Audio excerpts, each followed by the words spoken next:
Okay, so today we are doing a massive swing through the Bravo universe, and we're really looking at the true cost of living your life on camera. Yeah, I mean, the sources we have today are intense. We're talking about everything from, custody battles and feuds to some really surprising mentorship across franchises. It's all about digging past the headlines to see the real personal consequences, and there's no better place to start than Orange County. It has been, well, it's been heavy. Very heavy. And we have to start with Meghan King. Right, the alum. So she's been posting these messages on social media, very cryptic, but you can tell it's been a rough year for her. An incredibly tough year. And it all stems from this really painful, very public legal battle with her ex-husband, Jim Edmonds. This isn't just typical reality TV drama, is it? This is life-altering stuff. Absolutely. The sources lay out a situation that is it's profound. The core of the legal issue, the thing that kicked all of this off, involved an incident where Meghan temporarily lost custody. And this was because she gave one of their twin sons, Hayes, some medication. Right, unprescribed medication for ADHD. And here is the absolute crucial detail that changes everything. What's that? An insider made it very clear that Hayes had not actually been diagnosed with ADHD. Oh, wow. Okay, so that's not just a mistake. That's a legal crisis waiting to happen. Exactly. And the fallout was immediate. We're talking Child Protective Services, CPS getting involved. No way. Yes. They contacted Jim and his current wife, Courtney, and they had to fly straight from Tennessee back to Missouri to be with the kids. When CPS gets involved like that, you know it's serious. So what was the final outcome? After all of that, what does the custody arrangement look like now for their kids, Aspen, Hart, and Hayes? Well, the final arrangement is a complete upheaval of her life. The children are now set to live in Tennessee full-time with their father. Full-time. So Meghan's time with them is what? It's now limited to visitation. The sources say she gets them for a few weeks every summer. A few weeks? That's the main arrangement. Now, she did see them for the holidays, which is good, but the day-to-day, the residential custody, that has completely shifted to Jim. It's a total reversal. I can't even imagine the psychological toll of that, especially when you've built your brand on being a mother. Yeah. And then it plays out in public. It's immense, and you can see it in her social media. She shared this Instagram meme, it was kind of a dark joke, saying it was a tough year, but at least I didn't buy a Labubu. Right, that trendy little toy. Yeah. So she's basically saying her problems were a lot bigger than some impulsive purchase. Exactly. But it was her caption that was really telling. She added, but a bunch of super rare stuff happened, just saying, and she put a shrug emoji. It's her way of saying this wasn't normal, right? That this was an extraordinary level of bad luck or challenge. It's a public signal of resignation. She's confirming to everyone that what she went through was off the charts without getting into the messy legal details. It's really heartbreaking. And then she had another post, a more reflective one, where she talked about the cracks. Yes. She thanked the universe and said, maybe I don't need to disguise the cracks. Maybe instead I can fill them with color and purpose. That's a powerful statement for a reality star. Their entire job is to disguise the cracks. It's the whole playbook, right? Project perfection, airbrush your life. And here she is publicly rejecting that. She's saying she's going to find meaning in the broken pieces, not just hide them. It's a huge shift toward actual reality. A tough situation. Okay, so moving from an alum's personal crisis to let's call it the political maneuvering of the current RHOC cast. Let's talk about Tamra Judge. Of course, because if there's drama, Tamra is never far away. She's been responding to this claim about the most sacred object in Housewives lore, the orange. The full-time contract. Exactly. This all started when Crystal Kungminkoff was on Vicki Gunvalson's podcast and claimed that Vicki allegedly stole a full-time orange from another cast member. And I could just picture Tamra's reaction. She immediately got involved, didn't she? Oh, instantly. She said she slid right into Crystal's DMs and asked the most Tamra question ever. Was it my orange? Of course she did. She had to make sure she wasn't the victim of some grand conspiracy. And Crystal said no, which must have been a relief for Tamra. But then she refused to say whose orange it was. She just said, I just heard it's somebody else's. Oh, that is brilliant.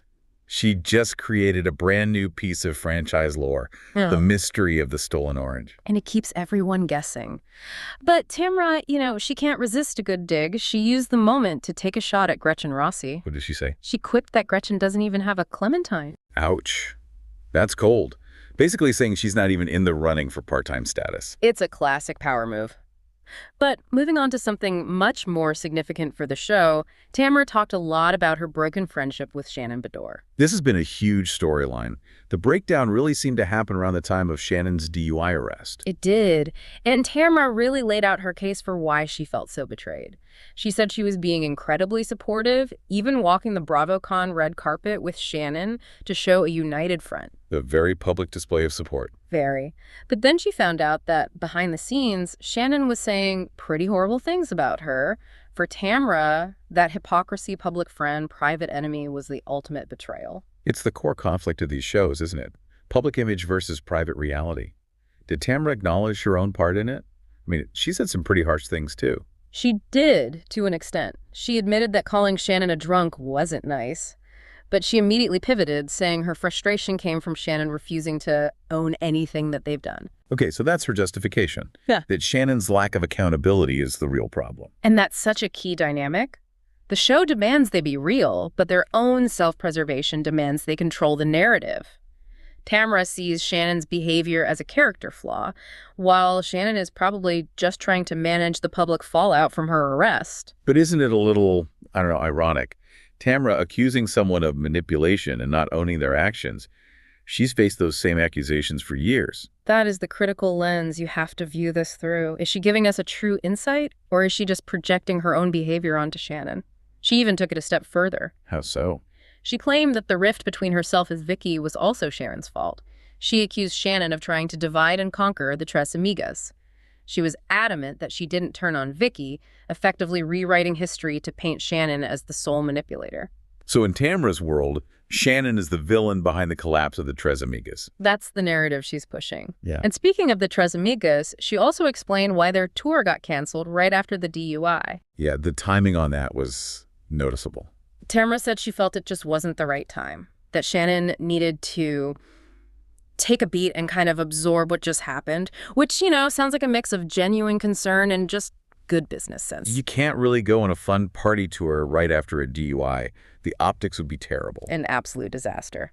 So let's talk about the future of the show. Season 20, Tamra and Vicky were speculating like crazy. This is what the fans live for, the casting rumors. They spent a lot of time on Heather Dubrow's future. Tamra actually asked Vicky if she thought Heather might move over to the Real Housewives of Beverly Hills. And what did Vicky say? She immediately agreed. She said that would only make sense. Wow. A franchise jump for Heather Dubrow would be seismic. Mm-hmm. But what about OC itself? Tamra's final verdict was very clear. She said RHOC needs new blood. She's not wrong. And she backed it up, saying she'd seen a Bravo announcement about an impending shakeup. So this isn't just her opinion. It's confirmation from an insider that big changes are coming. And filming is supposed to start early next year, right? That's right. So the groundwork for this shakeup is being laid as we speak. After so many years with the same core group, you have to bring in new people to create some real unscripted friction. Absolutely. Okay, from Orange County shakeups to Beverly Hills heartbreaks, let's talk about Kyle Richards. The Kyle and Mauricio's separation has obviously been the huge story on RHOBH, but the sources we have go deeper into what happened for Kyle after the split. Right. She opened up to Erika Jane about a new relationship she was in. Yes, in season 15. But the reason that new romance ended is so telling about what it's like to be a housewife. She said it was the speculation and the gossip and the talking that ultimately killed it. So it wasn't an internal issue between them. It was the external pressure from the public. 100%. And Kyle articulated it so clearly. She said, I could have weathered the storm, but this is not for everyone. You have to understand the constant chatter on social media, in the press, that became the reason for the breakup. And this all lines up perfectly with the rumors about her and country singer Morgan Wade. They both denied it, but the speculation was just relentless. It was. The intensity of that gossip is a perfect match for Kyle's explanation of why it couldn't last. And that's why Erika Jane's take on it is so important. What did Erika have to say? Having been through her own public hell, Erika called Kyle's confession very brave. She pointed out how painful it must have been for Kyle, especially knowing that the breakup was caused by these outside forces she couldn't control. And Erika made a really crucial point about privacy, didn't she? She did. This really gets to the heart of our theme today. Erika explained that while they, the housewives, signed up for the show, the other people involved in their lives did not. The new boyfriend in this case. Exactly. Erika said viewers sometimes forget that distinction. Just because Kyle's a public figure doesn't mean the public gets to dissect every single part of her partner's life to the point that the relationship implodes. It really shows that the hidden cost of reality TV is often paid by the people who didn't sign the contract. The family, the friends, the new partners. It's a huge ethical question. Where does the boundary lie? Beyond her love life, Kyle also got really candid on the after show about how the separation affected her daughters. And this is so important because I think a lot of people assume that if the kids are older, it's somehow easier. That's a huge misconception. Her youngest, Portia, was almost 16, and the others are adults. But Kyle said they really did struggle. She talked about depression, about how hard it was for them to adjust to this new life. The family unit they'd known their entire lives was just gone. Yeah. And it happened on this massive public stage. Exactly. The disruption was profound. But Kyle did point to a silver lining. What was that? She said the split actually made their family bond stronger, that the girls rallied around her and their relationships went to a deeper level. She says now they're like best friends and share everything. So the public trauma actually forced them into a much tighter, more intimate support system. It seems so. It's a testament to their family's resilience. And, people also assume co-parenting ends when the kids are grown up. Kyle's story shows that's not true at all. They're still actively managing things with Mauricio. Oh, definitely. She gave specific examples, like Portia sometimes stays at Mauricio's house because it's closer to her friends and where she hangs out. So Kyle has to coordinate with him on that. Yes. She'll call him and say, keep an eye on who's coming over, what time is Portia getting home. They're still collaborating on the big stuff, the safety stuff. They'll call each other up and say, this is what's going on. What do you think? So that parental partnership is still very much intact, even if the marriage isn't. The emotional work of co-parenting never really stops. And on a lighter note, Kyle also gave a quick update on her sister, Kim. Which is always nice to hear, given their complicated history. How is Kim doing? Kyle said she's doing good. She actually moved to Florida earlier this year to focus on her career. A big change for her. A huge change. And Kyle lit up when she talked about the family connection they still have, especially through the grandkids. She said she gets so much joy from Kim's beautiful grandchildren. That's really sweet. She even went to her grandniece's Halloween thing at school recently. It just shows that despite all the drama, that family bond finds a way to endure through the next generation. That's a lovely update. Okay, we've covered the heavy emotional toll in OC and Beverly Hills. Now we need to pivot to a whole different kind of crisis on the secret lives of Mormon wives. Oh, this is next level. This is where the idea of a privacy boundary just gets completely obliterated. Let's talk about the Demi Enchman Fruity Pebbles situation. Right. So the whole drama in season 3 was this massive feud between Demi and another cast member, Jesse Nigatakora, and this online group called Mom Talk. And the whole thing centered on this code word, Fruity Pebbles. What was that about? It was an inside joke that started back in season 1. It referred to a specific sexual act between Demi and her husband, Brett Enchman. Okay, so a private, intimate thing between a husband and wife. Exactly. Yeah. Until Jessie decided to weaponize it. She went on her Instagram story and just dropped the explicit details for the whole world. Oh, no. What did she say? She claimed, and this is a direct quote, "Grandpa Brett likes to drink her piss like it is dirty soda, and that is what Fruity Pebbles means." Wow. I mean, that's shocking. To go from a cute code word to that level of graphic detail is just, it's warfare. It is the ultimate act of narrative warfare, right. Taking something so deeply private and consensual and turning it into a public weapon to humiliate someone. How did Demi even respond to that? What can you say? She had to react fast. She went on her own Instagram story and, she didn't deny the act itself, but she framed it correctly. She said it was a consensual and private experience in our marriage. She had to publicly defend the privacy of her own sex life against a castmate. That's a whole new level of reality TV vulnerability. It really is. And you have to think about the family. Demi said she was a little nervous about how Brett's sons, who were 18 and 20, would react to this. I would be more than a little nervous. Their dad's sex life being broadcast and mocked online. But this is maybe the most surprising part of the whole story. The family's reaction was amazing. They chose to just make fun of the whole situation. They laughed about it. Demi said they used humor as a shield. which, given how shocking and taboo the reveal was, that kind of family solidarity is just incredible. That is incredible. Now, there's another layer to this, right? The Marciano-Brunette connection. Yes, the web gets even more tangled. So Demi had previously accused Marciano Brunette, who is a server on Vanderpump Villa, of unwanted touch. Okay. That led to Marciano suing her for defamation. Now get this. Jesse, the one who spilled the Fruity Pebbles secret, had been having an emotional affair with that same Marciano. Wait, what? So Jesse is feuding with Demi, who is in a legal battle with Marciano, who Jesse was having an emotional affair with. Precisely. It's a three-way, cross-franchise mess of legal action and intimate betrayal. It just shows you how small and interconnected this reality TV world really is. It's mind-boggling. So given all of this, the privacy violation, the lawsuit, what's Demi's future on the show? Unsurprisingly, she's currently considering whether she even wants to do a season 4. After something like that, you'd have to seriously question if the exposure is worth it. I don't blame her at all. And speaking of surprising crossovers, another Selim MW star, Taylor Frankie Paul, just made a huge move. A massive move. She just wrapped filming as the lead on The Bachelorette. That is a wild jump from a niche, controversial streaming show to one of the biggest network romance franchises out there. It's a huge validation of her star power, and she confirmed she's done filming, said the experience was unprecedented, and she can't wait to talk all about it. It really shows that networks are now looking for personalities who already have a huge online following and a messy public story. And the picture she posted when she wrapped filming, that definitely got people talking. So one of her flipping off the camera with both hands, yeah. That is not the typical picture of a newly engaged bachelorette. Not at all. Yeah. It immediately kicked off all the speculation that maybe she didn't get engaged at the end. Which would be a huge break from tradition for that show. And the speculation really got legs because of a comment from her ex, Dakota Mortensen. The father of her youngest child. What did he say? He commented publicly that he hoped they could be friends now that she was back. Okay, and what was her response? She replied and called being friends a great fresh start. Now think about that. If you just got engaged on national television, you're not talking about a fresh start with your ex.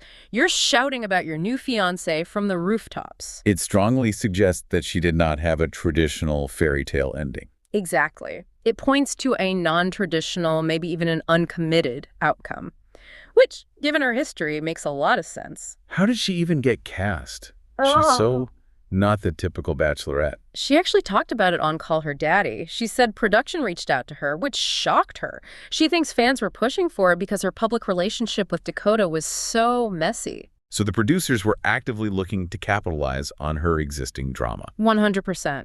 And she told this amazing story about how 3 years ago she made a TikTok joking about going on the show. And in the video, she mentioned she was single and, get this, on probation. And they still cast her as the lead, knowing she'd been on probation. They did. It's truly shocking. It signals a huge shift in casting strategy. They're not looking for a fairy tale anymore. They're looking for established chaos to drive ratings. Oh, Taylor Frankie Paul certainly brings that. Wow. Okay, let's move from casting chaos to relationship pressure on the Real Housewives of Potomac. Yes, specifically with Kiarna Stewart, she is constantly fighting what I call the engagement clock, which is being set by her castmates. They are obsessed with her getting a ring from her boyfriend, Gregory Greg Diggs. Completely obsessed. But Kiana's pushing back, and her position is actually really mature. She's saying that stability and being on the same page are more important than a ring. She said she won't pressure him, that he needs to do it on his time. Exactly. She even said, I didn't wait 38 years of my life just to rush into marriage or babies. She's prioritizing the foundation of the relationship over the TV moment of a proposal. But this is Potomac. The other ladies were not having that, were they? Not at all. The cast intervention was immediate and intense. Ashley, Monique, Giselle, they all had advice. And most of it was pretty harsh. What was Ashley's take? She always has a complicated view on relationships. Ashley was very direct. She basically told Greg to get off the pot, propose, or move on. Wow. No holding back. And her fear was very specific. She thought Greg might try to offer Kiana a condo instead of a ring, like using a financial gift as a way to delay a real commitment. And what about Monique Samuels? Monique's warning was serious. She flat out said she suspected Greg doesn't want to get married. She told Kiarna not to beg somebody to treat you with basic love and care. That's a heavy warning. Basically, if you have to convince him, it's already over. That was her point. And then Giselle, of course, came in with the financial analysis. The voice of reason. Sort of. She said, okay, Greg might have money issues, but if he really wanted to propose, he could flip some jewelry to buy a ring. She found his inaction a little strange. So for Giselle, it's not about the money. It's about the will. If he wanted to, he would. Exactly. And the other castmates were even more blunt. Tia Glover called Kierna a catch, and then she and Jassy Rideau just called Greg an idiot. An idiot. But Spacey Rush had the harshest line of all. She looked at Kierna and said, talk about wasting your youth. Girl, wake up. Oh my God. That is brutal. It's this perfect example of Kierna trying to have a stable, real-world relationship while her castmates are demanding a dramatic storyline on a TV schedule. That's the conflict in a nutshell. Okay, let's head south for our last stop. From Potomac pressure to some surprising confessions on Southern charm. Let's talk Vanita Aspen. She's been clearing up some rumors. A few big ones. First, about JT Thomas. There was a rumor they hooked up. She shut that down hard. Confirmed she did not hook up with JT and has actually never hooked up with anyone from the show. Good for her for setting that boundary. Are they still friends? Not even close. She revealed, oh no, I'm blocked on everything. Blocked. Wow. What happened there? She thinks it had to do with his girlfriend at the time, though she speculates they're not together anymore, so a clear fallout there. But the bigger fallout for her was with Sally Carson, right? This was her not proudest moment. Yes. This was a tough one.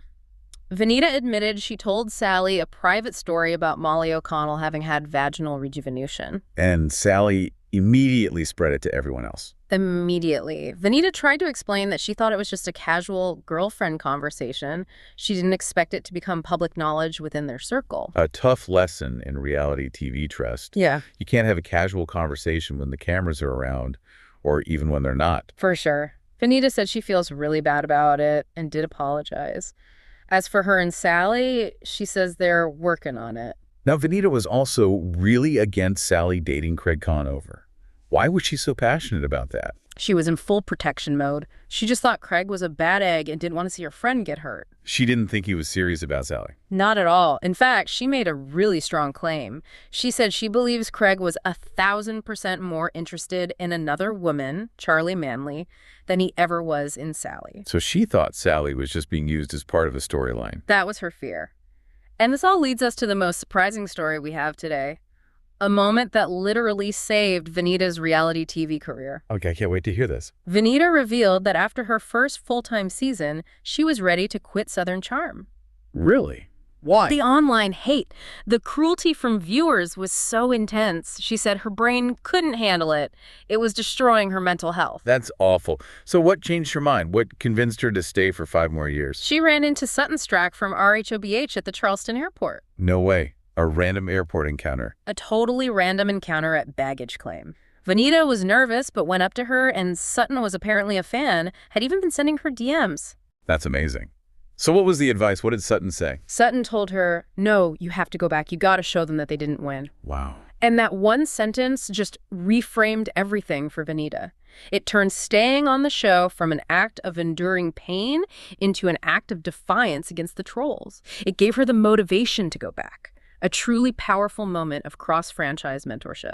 That is an incredible story. What a perfect way to wrap up our review of all this. It really is. Okay, let's unpack this. We've covered so much ground today, from the really severe legal consequences in RHOC with Meghan King's custody situation to the political games between Tamra and Shannon Bedore. Then all the way to Kyle Richards' public heartbreak and how her family found a new way to be resilient. And we can't forget the absolutely private details that were weaponized on the secret lives of Mormon wives, the pressure cooker Kierna Stewart is in on RHOP. And finally, that wild, unexpected piece of advice from Sutton Strack that kept Vanita Aspen on Southern Charm. The thread that really ties all of this together for me is the invisible cost of being this vulnerable in public, especially for people who aren't, reality TV veterans. I completely agree. You look at Kyle Richards' new relationship, which it collapsed under the weight of gossip. It couldn't survive the public scrutiny. Or Demi Engman.